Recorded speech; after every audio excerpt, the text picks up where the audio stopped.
Something that has been bothering me lately is how life has changed. How life has changed from like say 10 years ago to now, and people may have a different like perception of what the meaning of life is. So I looked up an article, and in September of 1942, Viktor Frankl, a prominent Jewish psychiatrist and neurologist in Vienna, was arrested and transported to a Nazi concentration camp with his wife and parents. 3 years later, when his camp was liberated, most of his family, including his pregnant wife, had perished, but he, prisoner number 119,104, had lived.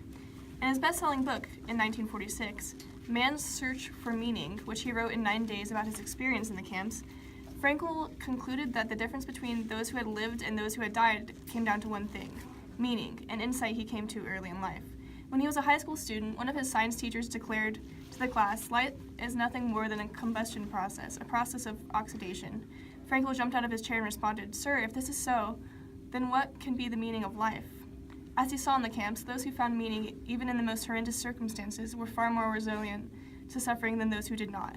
"Everything can be taken from a man but one thing," Frankl wrote in his book, "the last of the human freedoms, to choose one's attitude in any given set of circumstances, to choose one's own way."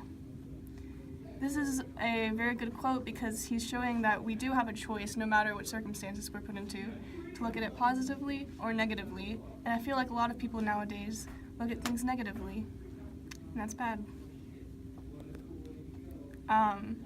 So Frankl worked as a therapist in the camps, and in his book, he gives the example of 2 suicidal inmates he encountered there. Like many others in the campus, these 2 men were hopeless and thought that there was nothing more to expect from life, nothing to live for. In both cases, Frankl writes, it was a question of getting them to realize that life was still expecting something from them. Something in the future was expected of them. For one man, it was his young child, who was then living in a foreign country.